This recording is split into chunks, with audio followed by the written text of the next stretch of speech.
Hi guys, a very warm welcome to all of you. Strange creatures, अजीब अजीब से creatures, ये हमेशा इंसान को फैसिनेट करते आए हैं। हमें मज़ा आता है, बड़ी मिस्ट्री होती है कि पता नहीं क्या है, ऐसी चीज़ें हैं कि नहीं है। जैसे कि एग्ज़ाम्पल के लिए हिमालय पे येती, एक बर्फ़ मानव। तो आदमी हमेशा से ही बड़ा इन चीज़ों की तरफ, जो मिस्टीरियस चीज़ें होती हैं ना, जो स्ट्रेंज क्रिएचर्स होते हैं, ये हमें बड़ा फैसिनेट करते हैं। तो अब जब बात येती की आती है तो येती और येती जैसे जितने भी स्ट्रेंज क्रिएचर्स हैं, उनके ऊपर हमारे पास कोई साइंटिफिक एविडेंस नहीं है। हम नहीं जानते कि वो सिर्फ कहानियाँ हैं या सच में ऐसे इंसान कभी हुए थे या प्रेजेंट में एग्जिस्ट करते हैं, तो हमें नहीं मालूम। कहानियाँ बहुत हैं बट साइंटिफिक एविडेंस अवेलेबल नहीं है।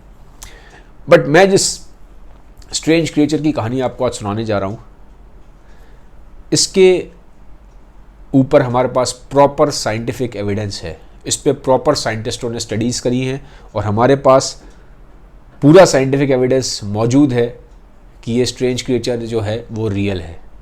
ठीक है, तो आज मैं आपको कहानी सुनाऊंगा, एक रियल स्टोरी, एक रियल स्ट्रेंज क्रिएचर की। तो बने रहिएगा वीडियो के एंड तक। अब ये कहानी है आज से अराउंड 150 साल पुरानी, अराउंड 1870 का टाइम था। और ये बात है रशिया और जॉर्जिया के बीच में जो एरिया है, एक गांव टाइप का पड़ता है। और थोड़ा मैं गाँव का आपको आसपास का एरिया बताता हूँ ताकि आप ज़्यादा बेटर समझ पाओ चीज़ों को। तो गांव है, बॉर्डर है रशिया और जॉर्जिया का, और बड़े बड़े पहाड़ हैं, बहुत बड़े बड़े वहाँ पे माउंटेन्स हैं, आसपास पूरा जंगल है और एक बहती हुई बहुत गहरी एक नदी है। अब वहाँ जो आसपास जो गांव के लोग थे, कुछ उनके बीच में एक र्यूमर फैला कि जंगलों में कोई एक बहुत ही लंबा चौड़ा एक स्ट्रेंज सा क्रिएचर है। तो कुछ गांव वालों ने ये बातें इस तरह से फैलानी स्टार्ट करी। तो शुरू में लोगों को लगा कि यार पता नहीं, ऐसी है, मन गढ़ंत बातें हैं, लोग करते रहते हैं। लोगों को शुरू से आदत है झूठ बोलने की, और ऐसी बातें तो लोगों को ज़्यादा फैसिनेट करती हैं। बट धीरे धीरे टाइम बीतता गया और खाली एक ने नहीं, बहुत लोगों ने उस स्ट्रेंज क्रिएचर को विटनेस किया। तो फिर वहाँ पे एक बिजनेसमैन था, उसको लगा कि अगर सच में वो स्ट्रेंज क्रिएचर है तो मैं इससे पैसे कमा सकता हूँ। उसको एज ए एग्जीबिशन लगा दूंगा, लोग देखेंगे और पैसा मिलेगा, क्योंकि लोग बहुत इंटरेस्ट ले रहे हैं, हर जगह ऐसी स्ट्रेंज क्रिएचर के बारे में बातें हो रही है। तो क्यों ना मैं स्ट्रेंज क्रिएचर को कैद कर लूँ। तो वो बिजनेसमैन क्या करता है, वो अपने साथ 12 लोगों को लेता है और जंगल में चला जाता है उस स्ट्रेंज क्रिएचर की तलाश में। अब रात का टाइम होता है तो आवाज़ें थोड़ी सी इसको अजीब अजीब सी आती हैं थे। तो आदमी थोड़ा हिम्मतवर तो होता ही है, जब 12 लोग साथ हो जाते हैं, ग्रुप में होता है, तो आदमी में हिम्मत आ जाती है। तो वो डरा नहीं। तो रात कैसे भी करके बीतती है, रात बीत जाती है। अगले दिन सुबह होती है, दोपहर होती है, टाइम निकल जाता है, लेकिन कोई स्ट्रेंज क्रिएचर दिखाई नहीं देता। तो शाम का टाइम हो रहा है, सूरज ढलने को है, तो इमीडिएटली वहाँ पे एक स्ट्रेंज क्रिएचर दिखाई देता है। अब जब स्ट्रेंज क्रिएचर ये लोग देखते हैं, जो बिजनेसमैन और साथ के 12 लोग थे, तो हैरान हो जाते हैं। इनकी आंखें फटी की फटी रह जाती हैं, क्योंकि इन्होंने ऐसा कोई क्रिएचर आज तक देखा नहीं था। उन्होंने हाथी देखे थे, चिंपैंजी देखे थे, गोरिल्ला देखे थे, बट ऐसा क्रिएचर उन्होंने आज तक नहीं देखा था। मैं ऐसा क्यों कह रहा हूँ, क्योंकि वो स्ट्रेंज क्रिएचर आधा इंसान था और आधा बंदर जैसा था। हाइट थी 6.5 फीट, इससे भी ज़्यादा हो सकती है। ठीक है, 6.5 फीट, पूरी बॉडी पे बाल ही बाल, चेहरे पे भी बाल ही बाल, लेकिन जो शक्ल थी वो आधे बंदर और आधे इंसान जैसी। और हाथ थे वो बिल्कुल हैवी मस्कुलर, एकदम चौड़े, पैर एकदम स्ट्रॉन्ग चौड़े। ठीक है, और ये भी मालूम पड़ा कि वो जो क्रिएचर है वो फीमेल है, क्योंकि उसके ब्रेस्ट भी था। तो ये समझ में आया कि कोई आधा बंदर आधा इंसान जैसा एक फीमेल स्ट्रेंज क्रिएचर है। तो अब इन्होंने उसको कोशिश करा कैद करे। पहले थोड़ा घबरा गए इतना, क्योंकि जाइंट साइज था, इन्होंने ऐसा कुछ देखा नहीं था। पूरी बॉडी पे लंबे लंबे रेड कलर के हेयर थे, बाल थे। तो इन्होंने अटैक किया उस पर, लेकिन ये पकड़ नहीं पाए क्योंकि वो जो क्रिएचर था बहुत ज़्यादा स्ट्रॉन्ग था। इन सबको उठा उठा के ऐसे ऐसे पटक दिया उसने, फेंक दिया। फिर उन्होंने, इनके पास क्योंकि वेपन्स थे, तो वेपन्स का इस्तेमाल करके 12 लोग लगे, 12 के 12, और वो स्ट्रॉन्ग मस्कुलर मैन थे जिनको बिजनेसमैन लेके आया था, कोई ऐसे वैसे मैन नहीं थे, बहुत पावरफुल मैन थे। तो वो 12 लोग सोचो आप मिलके उस स्ट्रेंज क्रिएचर को कैद नहीं कर पा रहे थे। तो बड़ी मुश्किल से वेपन्स का यूज़ करके उसको कैसे भी करके इन्होंने कैद किया। कैद करके फिर इसको ये एक केज में, ठीक है, एक बाड़े से में बांध के उसको फिर वो लेके आए गांव में। अब जब गांव में लेके आए तो खबर एकदम आग की तरह फैल गई कि भाई ऐसे ऐसे स्ट्रेंज क्रिएचर है, इसको कैद कर लिया गया है। लोग आने लगे देखने के लिए। तो एक तरह से मतलब समझ लो एक तमाशा लग गया, एक सर्कस सी लग गई। लोग आते थे, लोग देखते थे और बड़े हैरान होते यार ऐसी क्या चीज़ है, ऐसी क्या चीज़ है। अब धीरे धीरे उस बिजनेसमैन को ये बात समझ में आई कि ये जो क्रिएचर है ये एग्रेसिव नहीं है, अनटिल एंड अनलेस हम इस पर अटैक करें ये अटैक नहीं करता। तो फिर धीरे धीरे उसको दया आने लगी। उसने उसका जो पिंजरा था वो हटा दिया, उसको फिर एक जंजीर के साथ बांध दिया, एक फेंस के साथ, ठीक है। तो पहले से ज़्यादा उसको आज़ादी मिल गई क्रिएचर को। अब धीरे धीरे उस क्रिएचर का नाम रखा इन्होंने ज़ेना। तो ज़ेना नाम से वो क्रिएचर काफ़ी फेमस हो गया, ठीक है। तो अब फिर समझ में आया कि जो ज़ेना है ये तो किसी को नुकसान नहीं पहुंचा रही और ये काफ़ी फ्रेंडली भी है, ऐसे ज़बरदस्ती आप परेशान ना करो तो वो ऐसे वॉयलेंट नहीं होती और किसी पर अटैक नहीं करती। तो धीरे धीरे उस बिजनेसमैन ने, उसको दया नहीं स्टार्ट हुई क्योंकि साथ रहता था तो एक सिंपैथी भी आ जाती है। तो फिर उसने उसको आज़ाद कर दिया। अब ज़ेना पूरे आराम से घूमती फिरती थी उस एरिया में, पूरे गांव में। बट कुछ टाइम बाद एक चीज़ मालूम पड़ी कि ज़ेना के अंदर कुछ सुपर ह्यूमन क्वालिटीज़ है।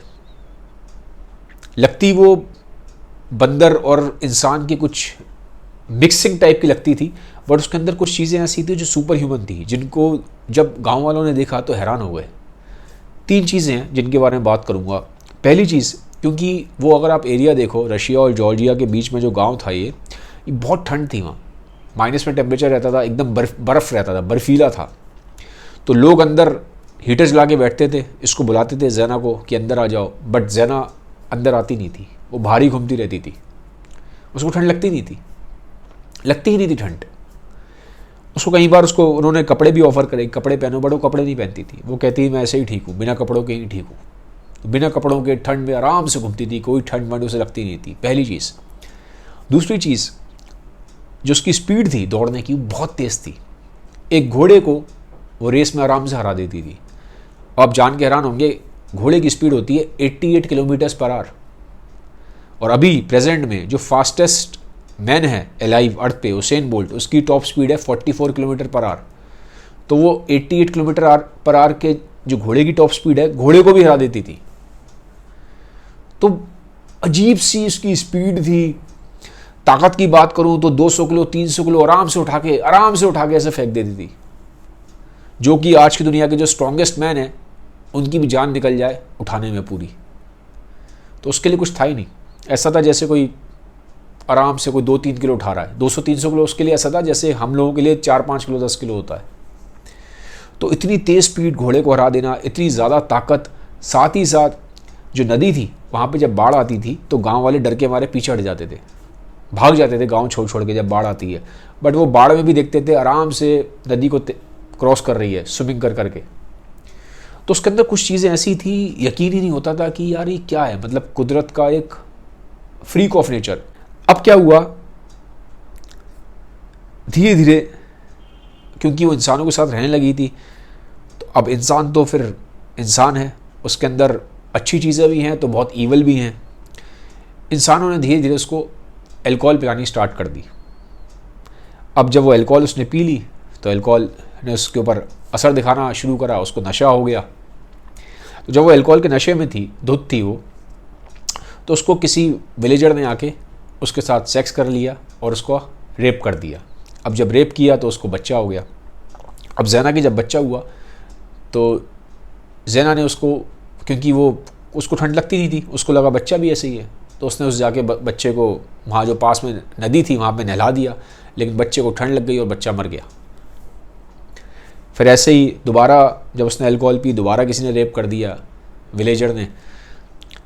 फिर जो दोबारा बच्चा हुआ उसको जाके उसने दोबारा फिर वहाँ रिवर के वहाँ पे रखा, दोबारा बच्चा ठंड से मर गया। अब ज़ैना भी परेशान हुई, ये चक्कर क्या है, क्योंकि बच्चा हो रहा है उसका और माँ का लगाव होता है, ये एक मैमिलियन बिहेवियर है, तो वो बच्चा मर रहा है बार बार, करे क्या। तो अब धीरे धीरे जो विलेजर्स थे उनको भी समझ में आया कि यार ज़ैना अगर ऐसे करती रहेगी तो बच्चे बचेंगे नहीं इसके। तो थर्ड टाइम जब उसको बेबी हुआ, ठीक है, और हर बार उसको बेबी जो हो रहा था ना, वो ह्यूमंस गलत तरीके से कर रहे थे, अल्कोहल पिलाते थे और फिर उसका जब वो नशे में धुत होती थी तो उसका रेप कर देते थे, ठीक है। तो एक ह्यूमंस की बहुत ईवल साइड है, स्टोरी में भी दिखाई दे रही है।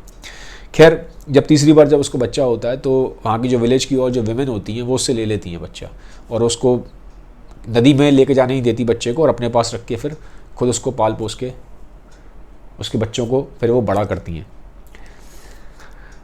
अब कई बार उसको टाइम बीतता गया, उसके बच्चे बड़े होते गए, ठीक है, और ज़ैना काफ़ी फैमिलियर हो गई। अब वो वापस जंगलों में चली जाती थी, फिर कभी बाहर आ जाती थी, विलेज में साथ रहती थी, फिर जंगलों में चली जाती थी, तो उसका ऐसे आना जाना लगा रहा, लोग पहचान गए, समझ गए उसके बच्चे, लेकिन जो थे वो बिल्कुल ह्यूमंस की तरह ही रेज हुए।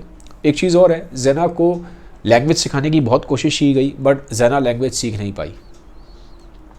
टाइम बीतता गया और ज़ैना की डेथ हो जाती है, और जो उसके बच्चे हैं, ठीक है, वो बड़े होते हैं, उनकी फ़ोटोग्राफ्स भी अवेलेबल हैं, और उनके बच्चों के भी बच्चे हुए हैं आगे, ठीक है। कहते हैं कि अभी भी प्रेजेंट वर्ल्ड में भी ज़ैना के डिसेंडेंट्स मौजूद हैं। अब ज़ैना की डेथ के बाद ज़ैना के बारे में पूरी दुनिया में चर्चा होने लगी, तो बहुत सारे साइंटिस्टों को काफ़ी इंटरेस्ट आया कि ज़ैना आखिर थी कौन। बहुत लोगों के दिमाग में था, स्पेशली जो साइंटिस्ट होते हैं, क्योंकि बाय नेचर क्यूरियस होते हैं, इनके दिमाग में बहुत था कि ज़ैना थी कौन। तो एक साइंटिस्ट थे ऑक्सफोर्ड के, वो उस एरिया में गए, उन्होंने जो ज़ैना का लड़का था, उसके लड़के की भी तब तक डेथ हो चुकी थी, उसके दांत से डीएनए निकाला और टेस्ट किया, और मालूम पड़ा कि डीएनए के हिसाब से जो डैना थी, उसका जो ज़ैना थी, इसका जो ओरिजिन था वो अफ्रीका का था। बट साइंटिस्ट एक चीज़ से हैरान थे कि किसी भी अफ्रीका में, ये तो मालूम पड़ गया कि उसका जो डीएनए का ओरिजिन अफ्रीका में है, बट अफ्रीका में कहीं पे भी ज़ैना जैसा फिलहाल कोई और डीएनए मिलता नहीं है, ऐसा और कोई क्रिएचर मिलता नहीं है, ना ही ऐसा कोई डीएनए मिलता है। तो जो साइंटिस्ट था उसको खुद हैरानी हो रही थी, वो खुद हैरान था कि ऐसा हो कैसे सकता है, पहली चीज़ ये। सेकंड, जो ज़ैना थी, जो उसका कलर था ब्लैक था, तो ब्लैक्स वहाँ पहुँचे कैसे उस एरिया में? उस एरिया में ब्लैक्स नहीं मिलते, तो वहाँ रशिया जॉर्जिया के बॉर्डर पर ब्लैक्स कैसे पहुँच गए, ये भी एक क्वेश्चन था। बट सब कुछ डीएनए एविडेंस नहीं होता, क्योंकि साइंटिस्टों को एक चीज़ पे अभी भी यकीन नहीं आ रहा था कि चलो हम ये तो मान सकते हैं कि किसी की बॉडी पे बाल इतने सारे हों, कि कुछ जेनेटिक प्रॉब्लम्स की वजह से कुछ केसेस ऐसे होते हैं जहाँ पूरी बॉडी पे बाल होते हैं, चेहरे पे पूरे पे बाल होते हैं, पूरे हर जगह बाल ही बाल, बाल ही बाल, बाल ही बाल, ठीक है, पूरा चेहरा कवर्ड होता है बालों से। ये कुछ जेनेटिक प्रॉब्लम्स की वजह से हो सकता है। एक बहुत लंबा आदमी 6.5 फीट का हो सकता है, बहुत ज़्यादा उसमें स्ट्रेंथ भी हो सकती है, सब कुछ हम मान सकते हैं। बट एक इंसान एक घोड़े को कैसे बीट कर सकता है? ये इम्पॉसिबल है, बिल्कुल इम्पॉसिबल है। एक इंसान इतने बाढ़ में आराम से कैसे तैर सकता है रिवर में? एक इंसान 200-300 किलो ऐसे उठा के कैसे फेंक सकता है? एक इंसान इतने -डिग्री टेम्परेचर में बिना कपड़ों के आराम से सर्वाइव कर रहा है, उसे फर्क ही नहीं पड़ रहा। तो ये जो सुपर ह्यूमन कैपेबिलिटीज थी ज़ैना की, इस पे साइंटिस्ट बहुत डाउट करते थे। डीएनए एविडेंस तो दिखा रहा है कि अफ्रीका का ओरिजिन है, बट ये सुपर ह्यूमन कैपेबिलिटीज अब कैसे माने? क्योंकि प्रेजेंट में कहीं पे भी अफ्रीका में ऐसी चीज़ें सुपर ह्यूमन कैपेबिलिटीज देखने को नहीं मिलती, ना ही पास्ट में उन्हें कोई ऐसा एविडेंस मिला। तो कैसे माने कि वो ज़ैना इंसान थी? तो अभी भी साइंटिस्टों के पास इस चीज़ का आंसर नहीं है कि ज़ैना आखिर थी कौन।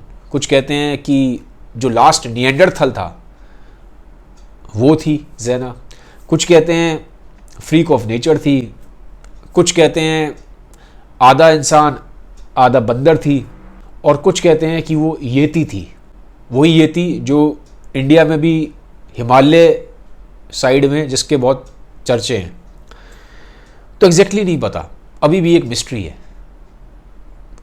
कौन थी वो, लेकिन उसके डिसेंडेंट्स जना के आज भी इस दुनिया में मौजूद हैं। तो आप मुझे कमेंट सेक्शन में बताइए आपको क्या लगता है कि जना कौन थी। ये था वीडियो जना के ऊपर, एक फ्रीक ऑफ नेचर, ठीक है, एक मिस्ट्री ऑफ नेचर। तो मुझे काफ़ी इंटरेस्टिंग लगा, मुझे काफ़ी फैसिनेटिंग लगा जब मैंने जना के बारे में पढ़ा, तो इसलिए ये स्टोरी मैंने आपसे शेयर करी, ठीक है। रियल स्टोरी थी। अगर आपको इस तरह की रियल स्टोरीज़ पसंद आती हैं तो मुझे कमेंट सेक्शन में बताइएगा, और साथ ही साथ अगर वीडियो अच्छा लगा तो उसको सबके साथ शेयर ज़रूर करिएगा। Have a nice day, bye bye, take care.